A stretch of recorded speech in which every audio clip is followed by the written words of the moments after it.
Hello friends, मैं सुमन यादव आज फिर आपके सामने लेके आई हूँ एक नई जानकारी। कार्यस्थल पर महिलाओं के साथ यौन उत्पीड़न अधिनियम, इसकी रोकथाम, निषेध और निवारण के बारे में मैं आज आपको इस वीडियो में पूरी जानकारी दूंगी। प्राय देखा जाता है कि कार्यस्थल पर कामकाजी महिलाएं यौन उत्पीड़न का शिकार हो जाती है। ऑफिस, फैक्ट्री, दुकान या ऐसा कोई भी स्थल जहां महिला आजीविका कमाने के लिए जाती है, वहां अगर उनका शारीरिक शोषण हो रहा है तो उसे सहन नहीं किया जाए। कानून में कार्यस्थल पर यौन या यौन उत्पीड़न अपराध की श्रेणी में आता है। महिलाओं के कार्यस्थल पर लैंगिक उत्पीड़न से संरक्षण और लैंगिक उत्पीड़न के परिवादों के निवारण तथा उससे संबंधित विषयों का उपबंध करने के लिए महिलाओं का कार्यस्थल पर लैंगिक उत्पीड़न अधिनियम दिनांक 22 अप्रैल 2013 को लागू किया गया। यौन उत्पीड़न प्रतिदिन होने वाली व्यापक हिंसा का एक रूप है। अधिकतर महिलाएं यौन उत्पीड़न की इन रोजमर्रा की होने वाली घटनाओं को नजरअंदाज कर आगे बढ़ जाती हैं, किंतु ये व्यवहार उनके मानसिक स्तर पर गहरा प्रभाव डालते हैं।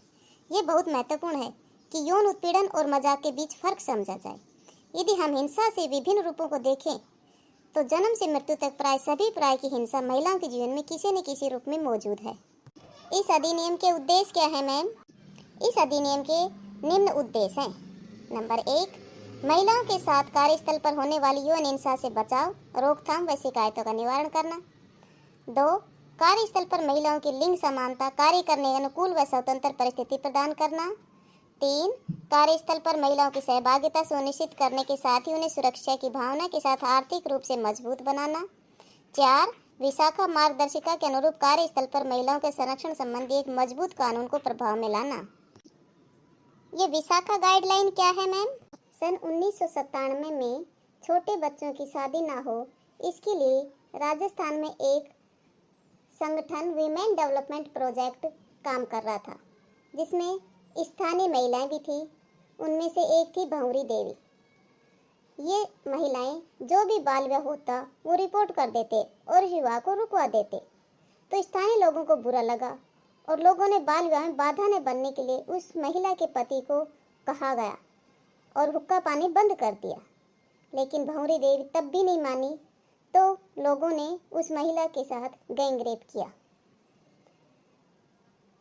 हालांकि भंवरी को आज भी न्याय नहीं मिला है, पर भंवरी के साथ हुई घटना के आधार पर विशाखा नामक संस्था ने सुप्रीम कोर्ट में जनहित याचिका दायर की। याचिकाकर्ताओं का कहना था कि भंवरी के साथ जो हुआ वह कार्यस्थल पर कार्य करते हुए हुआ। याचिकाकर्ताओं की बात स्वीकार करते हुए कार्यस्थल पर लैंगिक उत्पीड़न को महिलाओं के मूल अधिकारों का हनन माना और निर्देशन जारी किए। अनंत इसी केस के आधार पर 2013 में महिलाओं का कार्यस्थल पर लैंगिक उत्पीड़न अधिनियम पारित किया गया। यह कानून क्या करता है? यह कानून कार्यस्थल पर महिलाओं के यौन उत्पीड़न को अवैध करार देता है। यह कानून यौन उत्पीड़न के विभिन्न प्रकारों को चिन्हित करता है और ये बताता है कि कार्यस्थल पर यौन उत्पीड़न की स्थिति में शिकायत किस प्रकार की जा सकती है। यह कानून हर उस महिला के लिए बना है जिसका किसी भी कार्यस्थल पर यौन उत्पीड़न हुआ हो। इस कानून में यह जरूरी नहीं है कि जिस कार्यस्थल पर महिला का उत्पीड़न हुआ है वह वहां नौकरी करती हो। कार्यस्थल कोई भी कार्यालय, दफ्तर हो सकता है, चाहे वह निजी संस्थान हो या सरकारी। यौन उत्पीड़न क्या है मैम? इस अधिनियम के तहत निम्न व्यवहार या कार्य यौन उत्पीड़न की श्रेणी में आता है। इच्छा के खिलाफ छूना या छूने की कोशिश करना, जैसे यदि एक तैराकी कोच छात्रा को तैराकी सिखाने के लिए स्पर्श करता है तो वह यौन उत्पीड़न नहीं कहलाएगा, पर यदि वह पुल के बाहर क्लास खत्म होने के बाद छात्रा को छूता है और वह असहज महसूस करती है तो यह यौन उत्पीड़न है। शारीरिक रिश्ता, यौन संबंध बनाने की मांग करना या उसकी उम्मीद करना, जैसे यदि विभाग का प्रमुख किसी जूनियर को प्रमोशन का प्रलोभन देकर शारीरिक रिश्ता बनाने को कहता है तो यह यौन उत्पीड़न है। यौन स्वभाव की बातें करना, जैसे यदि एक वरिष्ठ संपादक एक युवा प्रशिक्षु जूनियर पत्रकार को कहता है कि वह एक सफल पत्रकार बन सकती है क्योंकि वह शारीरिक रूप से आकर्षक है तो यह यौन उत्पीड़न है। अश्लील तस्वीरें, फिल्में या अन्य सामग्री दिखाना, जैसे यदि आपका सहकर्मी आपकी इच्छा के खिलाफ आपको अश्लील वीडियो भेजता है तो ये यौन उत्पीड़न है। कोई अन्य कर्मी यौन प्रकृति के हो जो बातचीत द्वारा, लिखकर या छूकर किए गए हो। शिकायत कौन कर सकता है मैम? जिस महिला के साथ कार्यस्थल पर यौन उत्पीड़न हुआ है वह शिकायत कर सकती है। क्या पीड़ित की ओर से कोई और शिकायत कर सकता है मैम? हाँ, यदि पीड़ित शारीरिक रूप से शिकायत करने में असमर्थ है, उदाहरण के लिए यदि वह बेहोश है, तो उसके रिश्तेदार या मित्र, उसके सहकार्यकर्ता, ऐसा कोई भी व्यक्ति जो घटना के बारे में जानता है और जिसने पीड़ित की सहमति ली है, अथवा राष्ट्रीय या राज्य स्तर के महिला आयोग के अधिकारी शिकायत कर सकते हैं। यदि पीड़ित शिकायत दर्ज कराने की मानसिक स्थिति में नहीं है, तो उसके रिश्तेदार या मित्र, उसके विशेष शिक्षक, उसके मनोचिकित्सक, मनोवैज्ञानिक, उसके संरक्षक या ऐसा कोई भी व्यक्ति जो उसकी देखभाल कर रहे हैं शिकायत कर सकते हैं। साथ ही कोई भी व्यक्ति जिसे इस घटना के बारे में पता है, उपरोक्त व्यक्तियों के साथ मिलकर संयुक्त शिकायत कर सकता है। यदि पीड़ित की मृत्यु हो चुकी है, तो कोई भी व्यक्ति जिसे इस घटना के बारे में पता हो, पीड़ित के कानूनी उत्तराधिकारी की सहमति से शिकायत कर सकता है। शिकायत किसको की जानी चाहिए मैम? अगर आपके संगठन या संस्थान में आंतरिक शिकायत समिति है, तो उसमें ही शिकायत करनी चाहिए। ऐसे सभी संगठन या संस्थान जिनमें 10 से अधिक कर्मचारी आंतरिक शिकायत समिति गठित करने के लिए बाध्य है। अगर संगठन ने आंतरिक शिकायत समिति गठित नहीं की है, तो पीड़ित को स्थानीय शिकायत समिति में शिकायत दर्ज करानी होगी। ये आंतरिक शिकायत समिति क्या होती है मैम? जिस कार्यालय में 10 या 10 से अधिक महिलाएं कार्य करती हो, वहां आंतरिक परिवाद या शिकायत समिति का गठन होगा, जिसमें 4 सदस्य होंगे। 1 वरिष्ठ कर्मचारी महिला, प्रिंसिपल या लेक्चरर, या उपलब्ध नहीं होने पर अन्य कार्यालय या प्रशासनिक यूनिट से पीठासीन अधिकारी नियुक्त होगी। दूसरा है संबंधित विभाग के 2 सदस्य जो महिलाओं की समस्याओं के प्रति जागरूक हो। तीसरा है एक एनजीओ का सदस्य या अन्य गैर सरकारी संगठन का सदस्य जो महिलाओं के लिए कार्य करता हो या लैंगिक उत्पीड़न से संबंधित मुद्दों में से परिचित हो। समिति में 50% महिलाएं अनिवार्य है। समिति 3 वर्ष के लिए गठित होगी। आंतरिक समिति के सदस्य को हटा भी सकते हैं। कैसे हटा सकते हैं? किसी अपराध के लिए सिद्ध दोष ठहराया गया है, या अनुशासनात्मक कार्रवाई में दोषी ठहराया गया हो, या अपने पद का दुरुपयोग किया हो जो लोकहित के प्रतिकूल हो गया हो। 10 से कम महिला कर्मचारी होने पर शिकायत कहाँ करें? 10 से कम महिला कर्मचारी होने पर स्थानीय परिवाद समिति का गठन होगा, जिसमें जिला कलेक्टर, अतिरिक्त जिला कलेक्टर, डिप्टी कलेक्टर जिला स्तर पर जिला अधिकारी के रूप में मनोनीत होंगे। जिला स्तर पर जिला अधिकारी द्वारा स्थानीय परिवाद समिति बनाई जाएगी। जिला अधिकारी प्रत्येक तहसील, ब्लॉक, वार्ड, नगर पालिका स्तर पर नोडल अधिकारी नियुक्त करेगा, जो शिकायत प्राप्त होने के 7 दिन के अंदर कार्रवाई संबंधित स्थानीय परिवाद समिति को सौंपेंगे। समिति का अधिकार क्षेत्र जिले के उन क्षेत्रों पर होगा जिस क्षेत्र के लिए उसका गठन किया गया। स्थानीय परिवाद समिति जिला अधिकारी द्वारा नामित किए जाने वाले सदस्यों से मिलकर बनेगी। इसमें अध्यक्ष महिला होगी, जो सामाजिक कार्य क्षेत्र में प्रख्यात और महिलाओं की समस्याओं के प्रति संवेदनशील महिला होगी। एक महिला जो जिले के ब्लॉक या तहसील या वार्ड या नगर पालिका में कार्यरत महिला में से एक होगी। एक महिला गैर सरकारी सदस्य एनजीओ जो महिलाओं की समस्याओं के प्रति संवेदनशील हो, वो होगी। एक पुरुष गैर सरकारी एनजीओ के सदस्य होंगे जो लैंगिक उत्पीड़न से संबंधित मुद्दों की जानकारी रखता हो। एक महिला जो अनुसूचित जाति, जनजाति, ओबीसी या अल्पसंख्यक समुदाय से नामित होगी। जिले के समाज कल्याण, महिला व बाल कल्याण विभाग से संबंधित अधिकारी समिति का पदेन सदस्य होगा। इसका कार्यकाल भी 3 वर्ष का होगा। स्थानीय परिवार समिति के सदस्यों को भी पद से हटाया जा सकता है अगर वो सदस्य धारा 16 के उपबंधों का उल्लंघन करता है, किसी अपराध में दोषी ठहराया गया है, अनुशासनात्मक कार्रवाई में दोषी पाया गया है, या अपने पद का दुरुपयोग किया गया है। शिकायत कब तक की जानी चाहिए? क्या शिकायत करने की कोई समय सीमा निर्धारित है? हाँ, शिकायत करते समय घटना को घटे 3 महीने से ज़्यादा समय नहीं बीतता हो, और यदि 1 से अधिक घटनाएं हुई हों, तो आखिरी घटना की तारीख से 3 महीने तक का समय पीड़ित के पास है।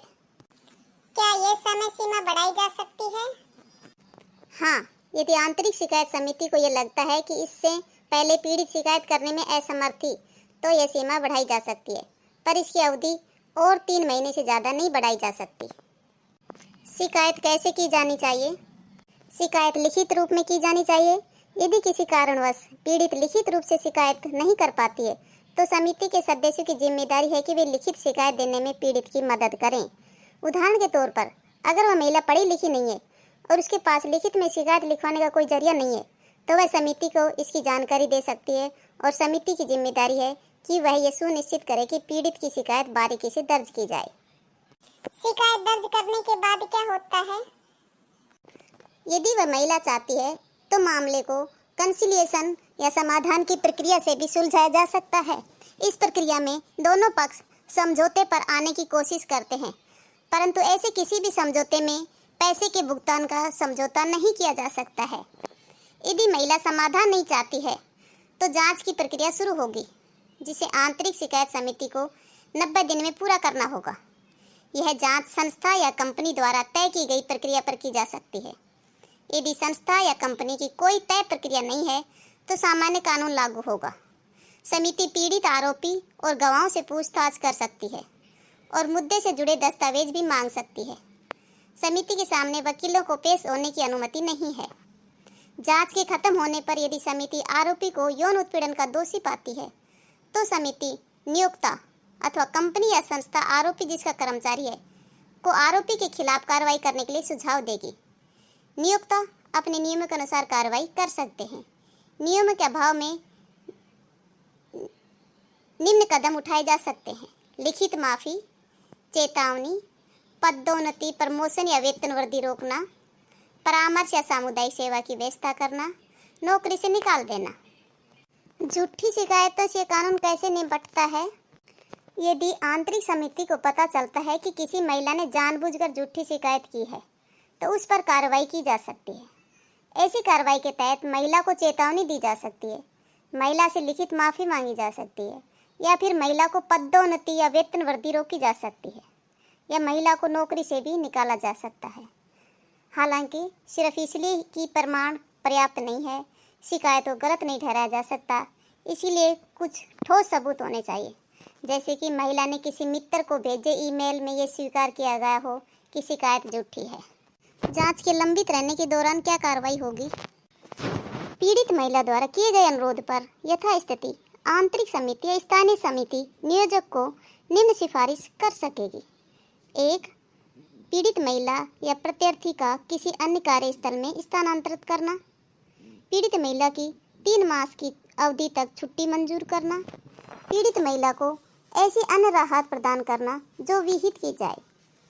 इस धारा के अधीन पीड़ित महिला को मंजूर की गई छुट्टी के अतिरिक्त होगी, जिसके लिए वह अन्यथा हकदार होगी। आंतरिक समिति या स्थानीय समिति की सिफारिश पर नियोजक समिति द्वारा की गई सिफारिश को कार्यान्वित करेगा और ऐसे कार्यान्वयन की रिपोर्ट आंतरिक समिति या स्थानीय समिति को भेजेगा। नियोक्ता के क्या कर्तव्य हैं? नियोक्ता को अपने कार्यस्थल पर यौन उत्पीड़न के मामलों से निपटने के लिए अपनी संस्था या कंपनी में आंतरिक शिकायत समिति का गठन करना चाहिए। ऐसी समिति की अध्यक्षता संस्था या कंपनी की किसी वरिष्ठ महिला कर्मचारी द्वारा की जानी चाहिए। इसके अलावा इस समिति से संबंधित जानकारी कार्यस्थल पर किसी ऐसी जगह लगाई जाए जहां कर्मचारी उसे आसानी से देख सके। नियोक्ता को मुख्य रूप से सुनिश्चित करना है कि कार्यस्थल सभी महिलाओं के लिए सुरक्षित है। महिला कर्मचारियों को कार्यस्थल पर आने जाने वालों को जो कर्मचारी नहीं है की उपस्थिति में असुरक्षित महसूस नहीं करना चाहिए। इसके अलावा नियोक्ता को अपनी यौन उत्पीड़न संबंधी नीति और जिस आदेश के तहत आंतरिक शिकायत समिति की स्थापना हुई है, ऐसे आदेश की प्रति ऐसे स्थान पर लगानी या चस्पा कर देनी चाहिए जिससे सभी कर्मचारियों को इसके बारे में पता चल सके।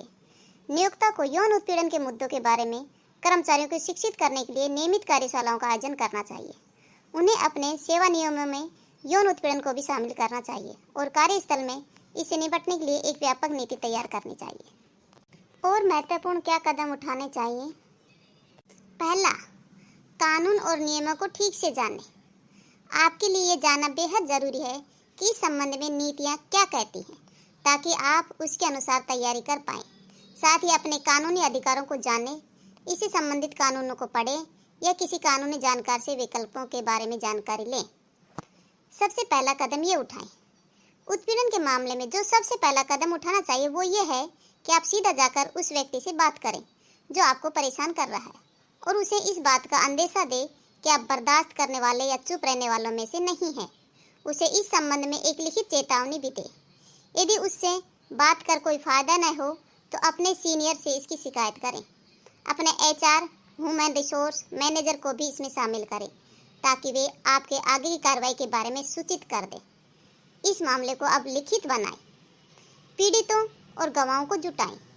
इस बात की पूरी संभावना है कि आपको परेशान कर रहे व्यक्ति ने पहले भी लोगों के साथ उत्पीड़न किया हो या वो हाल में भी और लोगों के साथ ऐसा करता है। उन लोगों से बात करें और उन्हें एक साथ जुटाने की कोशिश करें। अपने लिए किसी प्रत्यक्ष गवाह को तैयार करने की कोशिश करें। जितने हो सके सबूत जुटाएं। बाकी पीड़ितों से भी लिखित सूचना या चेतावनी देने का आग्रह करें ताकि आप सभी का केस मजबूत बन जाए। इसके बाद सीनियर मैनेजमेंट से इस संबंध में बात करें। उनके सामने सभी संभव सबूत ले जाएं। उत्पीड़न करने वालों के खिलाफ मुकदमा करें। अपने विकल्पों का मूल्यांकन करने के लिए वकील से सलाह लें। स्पष्ट रहे और सुनिश्चित कर लें कि आप बदले में क्या चाहते हैं, जैसे मुआवजा या अगर आपको नौकरी से निकाल दिया गया हो तो अपनी नौकरी में वापसी। निंदकों की बातों पर ध्यान न दें और अच्छे लोगों में रहें। याद रखें, इस तरह के कदम को उठाने पर आपको निंदकों का भी सामना करना पड़ेगा, तो खुद को मजबूत बनाएं। निंदकों की बातों को दिल से न लगाएं। आप सही काम कर रही हैं। धन्यवाद मैम जी, आपने बहुत अच्छी जानकारी दी। अब हम अपने अधिकारों के प्रति सजग रहेंगे और कार्यस्थल पर अपना यौन शोषण नहीं होने देंगे। आपको ये जानकारी अच्छी लगी हो तो इसको लाइक और शेयर करें और मेरे YouTube channel yoga and self defence with Suman Yadav को सब्सक्राइब अवश्य करें, जिससे आपको और अधिक नई जानकारियाँ प्राप्त होती रहें।